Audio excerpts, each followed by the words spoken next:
আমন্ত্রণ দেশ বাংলায়, সঙ্গে আছি আমি লাবণ্য রহমান। শুরুতেই সংবাদ শিরোনাম। জয়পুরহাট জেলা প্রশাসকের ভবন চত্বরের বারান্দা ও খোলা আকাশের নিচে বিভিন্ন মালামাল জব্দকৃত আলামত, ন্যায় বিচারের বিঘ্ন ঘটার শঙ্কা।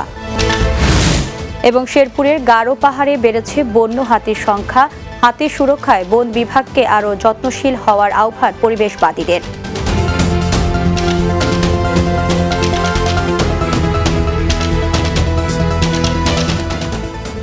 শুনছিলেন শিরোনাম, এবারে বিস্তারিত।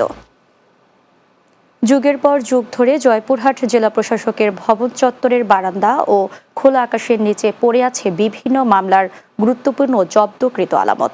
অযত্ন অবহেলায় আলামতগুলো নষ্ট হয়ে যাচ্ছে। মামলার আলামত ভালোমতো সংরক্ষণ না করলে ন্যায় বিচারে বিঘ্ন ঘটতে পারে বলে অভিমত রাষ্ট্রপক্ষের আইনজীবীদের। আলামতগুলোর সংরক্ষণে ব্যবস্থা নেওয়ার আশ্বাস জেলা প্রশাসকের। জয়পুরহাট প্রতিনিধি আশা সিদ্দিকা আশার পাঠানো প্রতিবেদন জানাবেন সুরাইয়া সীমা। জয়পুরহাট জেলা প্রশাসন ভবন চত্বরে বিআরটি অফিসের পেছনে ও ট্রেজারি অফিসের সামনে কয়েকটি রুমে জুডিশিয়াল ও জেলা জজ কোর্টের বিভিন্ন মামলার আলামত সংরক্ষণ করা হয়, কিন্তু রুমে জায়গা সংকটের কারণে বারান্দা ও খোলা আকাশের নিচে যত্রতত্র ছিটিয়ে রয়েছে জব্দকৃত গুরুত্বপূর্ণ মামলার আলামত।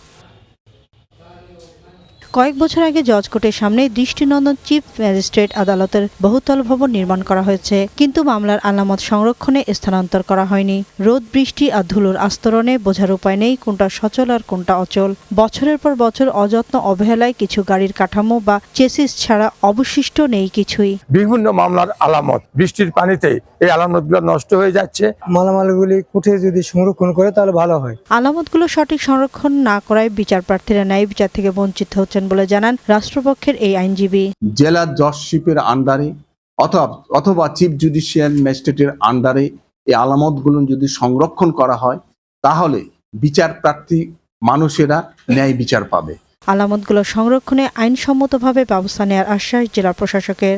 ম্যাজিস্ট্রেট বৃন্দ যখন জুডিশিয়াল কোর্ট পরিচালনা করতেন তখন এই কোর্ট ভবন নেই, কিন্তু আসলে মালখানা এবং জব্দকৃত মালামাল এবং পুরাতন মামলার নথিগুলি হেফাজতে রাখা হতো রেকর্ড রুম হিসেবে। তো জুডিশিয়াল সেপারেশনের সময় আসলে তাদের নিয়ে যাওয়ার আসলে সুযোগ তাৎক্ষণিকভাবে ছিল না, যেহেতু তাদের ভবন ছিল না। পরবর্তীতে তাদের ভবন হয়েছে এবং সেখানে ডিস্ট্রিক্ট জাজ স্যার অলরেডি আমাকে পজিটিভলি দেখেছেন এবং স্যার নিজে এটা পরিদর্শন করে এগুলো বিধিসম্মতভাবে ব্যবস্থা নেওয়ার আশ্বাস দিয়েছেন। প্রায় 3 দশক যাবৎ জেলা প্রশাসন চত্বরে প্রায় 17,000 বিভিন্ন মামলার আলামত রয়েছে। ন্যায় বিচারের স্বার্থে এগুলো সংরক্ষণে দ্রুত ব্যবস্থা নেওয়ার দাবি সচেতন মহলের। Desk report, Bangla TV. Bharat থেকে অবৈধভাবে অনুপ্রবেশকালে ইলমা নামে এক আফ্রিকান নাগরিককে আটক করেছে বর্ডার গার্ড বাংলাদেশ বিজিবি। সোমবার সকালে তাকে জেলার সীমান্তবর্তী নিজ কালিকাপুর থেকে তাকে আটক করা হয়। ফেনীস্থ 4 বিজিবি অধিনায়ক লেফটেন্যান্ট কর্নেল মোহাম্মদ মোশাররফ হোসেন জানান, ইলমাকে অবৈধভাবে অনুপ্রবেশের দায়ে মামলা করে উদ্ধারকৃত মালামাল সহ পরশুরাম থানায় হস্তান্তর করা হয়। আটককৃত ইলমার কাছ থেকে একটি মোবাইল, $100, ভারতীয় 30 রুপি এবং ব্যবহৃত 2টি ব্যাগ উদ্ধার করা হয়। এর আগেও পরশুরামের ওই এলাকা হতে বেশ কয়েকজন বিদেশি নাগরিককে আটক করা হয়েছে। পটুয়াখালীর কুয়াকাটায় রাখাইনদের আবাসস্থল দখলের প্রতিবাদে মানববন্ধন অনুষ্ঠিত হয়েছে। সোমবার সকালে লতাচাপড়ি ইউনিয়নের নয়াপাড়া সংলগ্ন ঢাকা কুয়াকাটা মহাসড়কে এই মানববন্ধন অনুষ্ঠিত হয়। এ সময় বক্তব্য রাখেন পটুয়াখালী জেলা রাখাইন বুদ্ধিস্ট ওয়েলফেয়ার অ্যাসোসিয়েশনের সভাপতি এমং তালুকদার, সাধারণ সম্পাদক মং লাচিং রাখাইন, সাংগঠনিক সম্পাদক ম্যাথুসে রাখাইন, বাংলাদেশ আদিবাসী ফোরাম কেন্দ্রীয় কমিটির সদস্য মং মিয়া সহ আরও অনেকে। 20 জানুয়ারি 69-এর গণ অভ্যুত্থানের মহানায়ক আমানুল্লাহ মোহাম্মদ আসাদের মৃত্যুবার্ষিকী উপলক্ষে নরসিংদীর শিবপুরে বিভিন্ন কর্মসূচি পালিত হয়েছে। নরসিংদীর শিবপুরে তার নিজ বাড়িতে কবরের পুষ্পস্তবক অর্পণ করেন বিএনপির যুগ্ম মহাসচিব খায়রুল কবির খোকন, জেলা বিএনপির সভাপতি মনজুর ইলাহি এবং শহীদ আসাদ কলেজ ও শহীদ আসাদ গার্লস স্কুলের শিক্ষক ও শিক্ষার্থীরা। পরে আসাদকে স্মরণ করে সরকারি শহীদ আসাদ কলেজ ও Shahid Asad girls school and কলেজে আলোচনা সভা অনুষ্ঠিত হয়। আমাদের দাবি সরকারের কাছে যেন আমাদের বইয়ে, পাঠ্য বইয়ে শহীদ আসাদ সম্পর্কে আরো বিস্তারিত লেখা থাকে এবং আমরা এবং আমাদের পরের প্রজন্ম যাতে এই বইয়ের ওনার কিছু শিখতে পারে। শহীদ আসাদের স্মরণে আমরা বিভিন্ন বিতর্ক, গান, কবিতা ইত্যাদি আয়োজন করি। তাকে আমরা গভীর শ্রদ্ধার সাথে স্মরণ করছি এবং তাকে যেভাবে রাষ্ট্র মূল্যায়ন করার কথা ছিল সেভাবে কিন্তু মূল্যায়িত করা হয়নি। পাঠ্যপুস্তকে 69 গণঅভ্যুত্থানের মহানায়ক শহীদ আসাদের নাম যেন আমাদের অন্তর্ভুক্ত করা হয়। শেরপুরের গারো পাহাড়ে বেড়েছে বন্য হাতির সংখ্যা। গত 1 বছরে প্রায় 20টি হাতির শাবকের জন্ম হয়েছে এ পাহাড়ে। আর কয়েক মাসের ব্যবধানে বালুজুড়ি অঞ্চলে জন্ম নিয়েছে 60টি হাতির শাবক। এসব হাতির সুরক্ষায় বন বিভাগকে আরও যত্নশীল হওয়ার আহ্বান পরিবেশবাদীদের। গারো পাহাড় ঘুরে প্রতিবেদনটি তুলে এনেছেন মোহাম্মদ নাইম ইসলাম আর জানাচ্ছেন মাসুদ রানা। শেরপুরের শ্রীবদ্দী, ঝিনাইগাতি, নালিতাবাড়ী উপজেলার সীমান্ত জুড়ে গারো পাহাড়। এসব পাহাড়ে গত 1 বছরে প্রায় 20টি হাতির শাবকের জন্ম হয়েছে। আর গেল 20 নভেম্বর শ্রীবদ্দী উপজেলার বালিঝুরি রেঞ্জ অফিসের পেছনে পাহাড়ে একটি হাতির শাবকের জন্ম হয়। এর 2-3 মাস আগেও এই জঙ্গলে আরও 5 থেকে 7টি হাতির শাবকের জন্ম হয়েছে। শেরপুরের সীমান্তে হাতি মানুষের সংঘাত দীর্ঘদিনের। এই সংঘাতে কখনো মানুষ কখনো হাতির মৃত্যুর ঘটনা ঘটেছে। গেল কয়েক বছরের ব্যবধানে গারো পাহাড়ে নতুন নতুন বাগান সৃষ্টি হওয়ায় বনে হাতির খাদ্যের উৎস তৈরি হয়। ফলে অন্যান্য বছরের তুলনায় এবছর হাতির তাণ্ডব কম। এতে আতঙ্ক ছাড়া ধান ঘরে তুলছেন কৃষকরা। তবে হাতির সুরক্ষায় বন বিভাগকে আরও যত্নশীল হওয়ার আহ্বান পরিবেশবাদীদের। কারো ক্ষতিমতি করে নাই, বিয়েছে পাহাড়ে খায় বেড়াইতেছে। পাহাড়ে অনেক খাদ্য আছে, হাতি বিয়েছে পাহাড়ে খাইতেছে থাকতেছে বর্তমানে। এই বলে আমরা খুব সুখীতে আছি। বনের ভিতরে সুফল বাগান এবং গজারি বনে লতাগুল্ম পর্যাপ্ত থাকার কারণে হাতি লোকালয়ে এবার কম এসেছে। বনের সৌন্দর্য হচ্ছে বন্যপ্রাণী, তাই বন্যপ্রাণী রক্ষা ও বনের ভারসাম্য টিকিয়ে রাখতে চেষ্টা অব্যাহত আছে। হাতির খাদ্য সংকটের কিছুটা সমাধান হয়েছে এবং হাতির নিরাপদ আবাসস্থলের নিশ্চয়তা পেয়েছে। সেই কারণে বর্তমানে শেরপুরের গারো পাহাড়ে হাতির সংখ্যা ক্রমান্বয়ে বৃদ্ধি পাচ্ছে। হাতিকে যদি আমরা টিকিয়ে রাখতে পারি, তেমনি আমাদের বনের অন্যান্য বন্যপ্রাণীগুলো হাতির সঙ্গে সঙ্গে টিকে যাবে। Desk report, Bangla TV. দেশ বাংলায় নিচ্ছে বিরতি। ফিরে অন্যান্য সংবাদের সাথে আরও যা থাকছে। সুনামগঞ্জের বিশ্বম্ভরপুরে সীমান্ত থেকে বিপুল পরিমাণ ভারতীয় পণ্য জব্দ, অভিযান অব্যাহত রাখার ঘোষণা।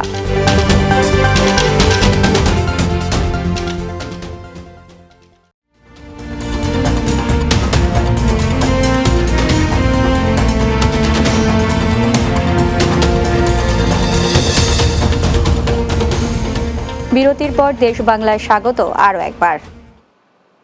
সুনামগঞ্জের বিশ্বম্ভরপুর উপজেলা সীমান্ত থেকে বিপুল পরিমাণ ভারতীয় পণ্য জব্দ করেছে বিজিবি। এসব পণ্যের মধ্যে রয়েছে ভারতীয় সিডি, বিড়ি, জিরা। উপজেলার চিরাকান্দি বিউপির টহল দল ছাতারকোনা এলাকা থেকে পিকআপ ভর্তি এসব পণ্য জব্দ করে, যার আনুমানিক বাজার মূল্য 1 কোটি টাকা। সুনামগঞ্জ বিজিবি ব্যাটালিয়ন 28-এর commanding officer lieutenant colonel AKM Zakaria Kader এ তথ্য নিশ্চিত করেন।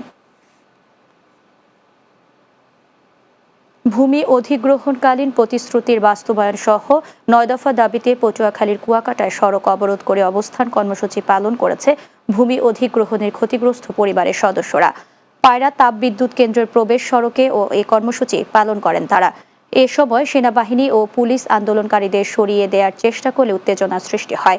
এতে বক্তব্য রাখেন ক্ষতিগ্রস্ত পরিবারের সদস্য রবিউল আওয়াল অন্তর, শহীদুল ইসলাম, রেজাউল পেদা, আবু বকর সিদ্দিক সহ আরো অনেকে। চাকরি দেয়, তারপর সুযোগ সুবিধা অনেক কিছু দেয়, খাবার অনেক কিছু দেয়, আমাদের কিছু দেয় না। বলছে যোগ্যতা অনুসারে প্রত্যেক ঘরে চাকরি দেবে, কিন্তু তা দেয় নাই। টাকা পয়সা তো হেরুমের দেয় নাই। হ্যাঁ, আবার আমাকে স্বামীর চাকরি করবে, হ্যাঁ চাকরিতেও নেয় না। সিবি জমা দিলে আমাদের কোনো সিবি নেয় না, আমরা নাকি অশিক্ষিত, আমরা নাকি চাকরি পাওয়ার যোগ্য না। অন্তর্বর্তীকালীন সরকার আছে, তাদের কাছে আমরা আবেদন করছি যে আমাদের যেন এই টাকাটা অতি দ্রুত সময়ের ভিতরে আমাদের হাতে হস্তান্তর করে, বাকি দেড় গুণ। গাজীপুরের কোনাবাড়িতে পৃথক স্থানে শহীদ রাষ্ট্রপতি জিয়াউর রহমানের জন্মবার্ষিকী পালন করা হয়েছে। আনসার মার্কেটে এই অনুষ্ঠানের আয়োজন করা হয়। কোনাবাড়ি থানা বিএনপির সাধারণ সম্পাদক বাবুল হোসেনের সভাপতিত্বে আলোচনা সভা ও দোয়া মাহফিল অনুষ্ঠিত হয়। এদিকে কোনাবাড়ি সাত্তার ম্যানশনে আয়োজিত অনুষ্ঠানে থানা বিএনপির সহসভাপতি আমজাদ হোসেন সরকারের সভাপতিত্বে সিনিয়র যুগ্ম সাধারণ সম্পাদক সিরাজুল ইসলাম সিরাজের সঞ্চালনায় প্রধান অতিথি ছিলেন কোনাবাড়ি থানা বিএনপির সভাপতি ইদ্রিস সরকার। নোয়াখালীর বেগমগঞ্জে ভোটার তালিকা হালনাগাদ বিষয়ে আলোচনা সভা অনুষ্ঠিত হয়েছে। উপজেলা পরিষদের হলরুমে উপজেলা নির্বাচন অফিসে এই সভার আয়োজন করে। উপজেলা নির্বাহী অফিসার আরিফুর রহমানের সভাপতিত্বে এই সময় বেগমগঞ্জ উপজেলা বিএনপির সভাপতি কামাখ্যা চন্দ্র দাস, চৌবহনী পৌর বিএনপির সভাপতি জহির উদ্দিন হারুন, পৌর নির্বাহী কর্মকর্তা জাকির হোসেন, উপজেলা জামায়াতের সভাপতি মাওলানা আবু জায়েদ সহ অনেকে উপস্থিত ছিলেন। নোয়াখালীর বেগমগঞ্জ উপজেলার সেতুভাঙা বাজারে এলাকাবাসীর উদ্যোগে তাফসিরুল কোরআন মাহফিল অনুষ্ঠিত হয়েছে। মাহফিলে প্রধান বক্তা ছিলেন বিশিষ্ট ইসলামী চিন্তাবিদ ও গবেষক হযরত মাওলানা রফিক উল্লাহ আফসারী। সানিমা গ্রুপের চেয়ারম্যান এস.এম. শাহাবুদ্দিন মোল্লার সভাপতিত্বে এ সময় জেলা জামায়াতের সেক্রেটারি মাওলানা বোরহান উদ্দিন, সমাজসেবক শাহ জালাল লিটন, মোহাম্মদ নিজাম উদ্দিন সহ অনেকে উপস্থিত ছিলেন। কুষ্টিয়া সদর উপজেলায় পিয়ারপুরে হাজী মোহাম্মদ আলী স্মৃতি জুনিয়র টুর্নামেন্টের উদ্বোধন করা হয়েছে। সদর উপজেলার পিয়ারপুর মাধ্যমিক বিদ্যালয় মাঠে একতা পল্লী কল্যাণ সমিতির উদ্যোগে এই টুর্নামেন্টের উদ্বোধন করা হয়।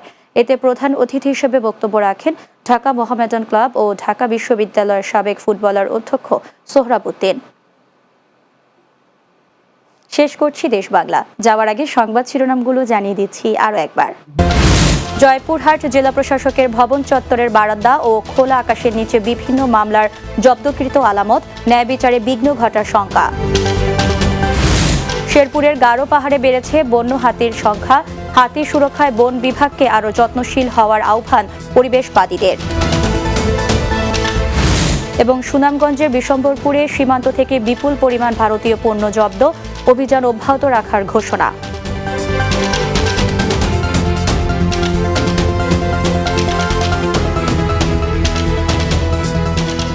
এই ছিল দেশ বাংলায়। আমাদের পরবর্তী সংবাদ বিকেল 4:30 দিনের বাংলা দেখার আমন্ত্রণ রইল। এতক্ষণ সঙ্গে থাকার জন্য ধন্যবাদ সবাইকে।